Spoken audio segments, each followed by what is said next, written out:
नमस्कार मित्रों, आप जुड़े हो आपके अपने चैनल जैसलमेर की आवाज़ के साथ। दोस्तों, युवाओं का आइडल बने रविंदर सिंह भाटी के लिए देखिए आप एक जो तस्वीर में देख रहे हैं, ये लड़का अपनी प्रिंट से बनाकर फ़ोटोज़ लेके आया है और ऐसे कई हज़ारों की तादाद में युवा कल बाड़मेर के अंदर दिखे, बुज़ुर्ग भी दिखे। और एक आपको तस्वीरें जो वहाँ से जो साझा हुई थी और वहाँ पर जाके जो कवरेज की थी, उसके दौरान जो तस्वीरें मैं आपको दिखा रहा हूँ दोस्तों, इसमें रविंदर सिंह भाटी के लिए युवाओं और बुज़ुर्गों और महिलाओं में काफ़ी ज़्यादा क्रेज़ रहा।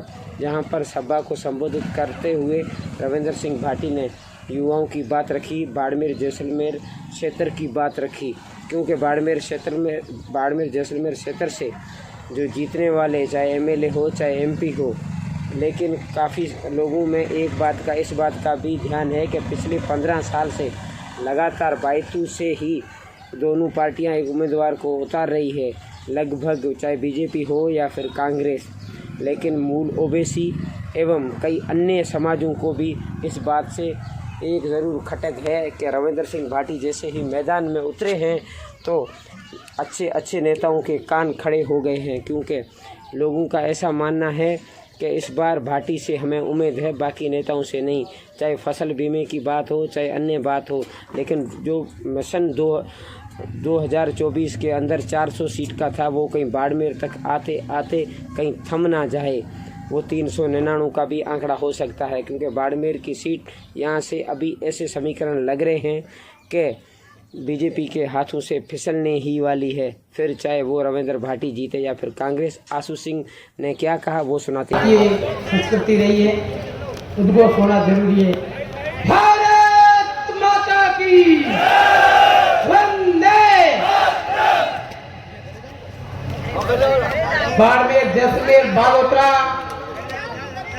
अन्य स्थानों से पधारे मोतियों से महंगे मेरे बुजुर्ग, तारों की तरह चमकते हुए मेरे युवा साथी, मातृशक्ति एवं सर्व समाज। कई वक्ताओं ने आपको सारी बातें बता दी है और अपन को क्या करना है, ये सारी बातें आप पहले सुन चुके हो। लेकिन मैं एक जरूर कहूंगा, इस बाड़मेर की धरती पर कुछ पार्टियों के लोग अपने सामने बात रखते हैं कि जो हम सत्ता के अंदर रह करके तारे तोड़ नहीं सके, ये रविंदर सिंह क्या करेगा। और नेताओं को भी बता दूं कि बाड़मेर जैसलमेर की धरती है, यहां पार्टियों की पूजा नहीं की जाती, किसी व्यक्ति की पूजा नहीं की जाती है, केवल व्यक्ति के अंदर गुण के से उन गुणों की पूजा की जाती है। ये जैसा हमारे राजस्थान की परंपरा है। इस धरती पर ऐसे भी महान व्यक्ति हुए हैं जिसको जैसलमेर बाड़मेर की जनता ने नहीं, राजस्थान की 36 कौम ने उनको भगवान का दूसरा रूप माना है और उन्होंने जनता की सेवा करने के लिए समर्पण भाव से हमेशा आगे आए हैं। जिन्होंने नारा दीदार चलता, जसवंत सिंह जी जसवंत सिंह जी को पार्टी की आवश्यकता नहीं थी, बल्कि इस हिंदुस्तान के अंदर भाजपा को खड़ा करने के लिए जसवंत सिंह जी की पार्टी को आवश्यकता थी। बलवंत सिंह जी बाकासर जब युद्ध हुआ हिंदुस्तान और पाकिस्तान का, और बलवंत सिंह जी जब युद्ध के मैदान में कूदे इस देश के सेवा भाव के लिए, तो हिंदुस्तान और पाकिस्तान की पूरी आवाम उस शेर को देखने आई कि एक क्षेत्रीय आया है जिसके बखान हो रही थी कि 36 कौम और मां बहन बेटी की इज्जत आबरू पर जब कोई बात आए, इसके लिए मर मिटने वाले भी लोग जैसलमेर बाड़मेर की धरती पे हुए हैं। हम किस होश में बात कर रहे हैं? आदमी के अंदर त्याग, समर्पण भाव होना चाहिए। रविंदर सिंह भाटी जैसा त्याग आपने देखा नहीं। जिस आदमी के सामने राजस्थान के मुख्यमंत्री ने जो चीज चाहे वो देने के लिए तैयार हो गए, लेकिन इस युवा का जवाब था, मैं राजपूतों में क्षेत्रीय हूं और 36 कौम से के साथ में लड़ करके उनका न्याय दिलाना मेरा काम है, ये रविंद्र सिंह भाटी ने किया है। और सभी लोगों से यही अपील है कि 26 तारीख तक आप सब लोग रविंद्र सिंह भाटी के भाई बन करके अपने गांव में जाइए। और विशेषकर राजपूत समाज के यादव बेटे मैं उनसे एक अपील करना चाहता हूं कि आप भगवान का दूसरा स्वरूप हो, लेकिन आपके अंदर जो भगवान बैठा उसको परखने की जरा कोशिश करो। आपके साथ में रहने वाली अगर जाति 36 कौम,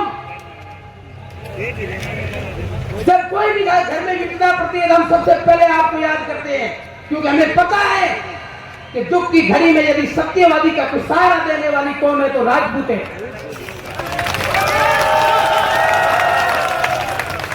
थोड़ा अपने आप को परखो कि पार्टियों में स्वामी भक्ति करना छोड़ दो। कल ये नेता आएंगे गांव के अंदर और थोनो कह रहा थे फलाने दीकराओ फलाने पोतराओ थोनो डाडो उम्र है पार्टी में यार हमें पार्टी छोड़े जाओ तो हड़को लाग दे। ओहो क्या पार्टी का घंटापन को देगी? मैं पूछना चाहता हूं आपसे, आप समझदारी से काम लीजिए। आप 36 कौम के लिए लड़ने के लिए आगे आए हो। ये कानूनों की किताबों छोड़ करके इतिहास को पढ़िए कि हमारे पूर्वजों ने क्या काम किया था, किसका अंजनता से जुड़ी हुई थी। और जैसलमेर बाड़मेर के अंदर मैं एक और बता देता हूं, कल यह सारी जो सीआईडी एजेंसियां थी वो बाड़मेर के अंदर आई है और उन्होंने संदेश भेजा कि एक ऐसा युवा नेता जिसके छोटे से संदेश पर 5 लाख से पार भीड़ रहने वाली इस बाड़मेर की धरती पर। और आपको पता होगा अभी मारवाड़ी में कहता गांव में चोरी हुए ठाकर नो ठा पड़े और वो चोरी नो ठाकर छुपा देगी, मतलब कहीं कहीं कोई बात चूक है। कल अमित शाह आए, उन्होंने बाड़मेर जैसलमेर के नेताओं को बुलाया, कहा यदि ऐसा पता था तो कमजोर व्यक्ति को टिकट ही क्यों दी और मैं इस टिकट को छोड़ के गया हूं। और मारे पूछ लो, मैं भी भारतीय जनता पार्टी का कार्यकर्ता हूं और मारे वो नेता पूछो पापा की गिराया कहीं थे हंसता आता, सबको पता चल गया है। और विशेषकर मैं तो ये कहता हूं इस हिंदुस्तान के अंदर जितनी भी हमारी जाति एजेंसियां हैं उससे ज्यादा हम राणा राजपूत और नाई में भी जाते हैं। हम सीआईडी और दुनिया में कहीं भी बोलेंगे।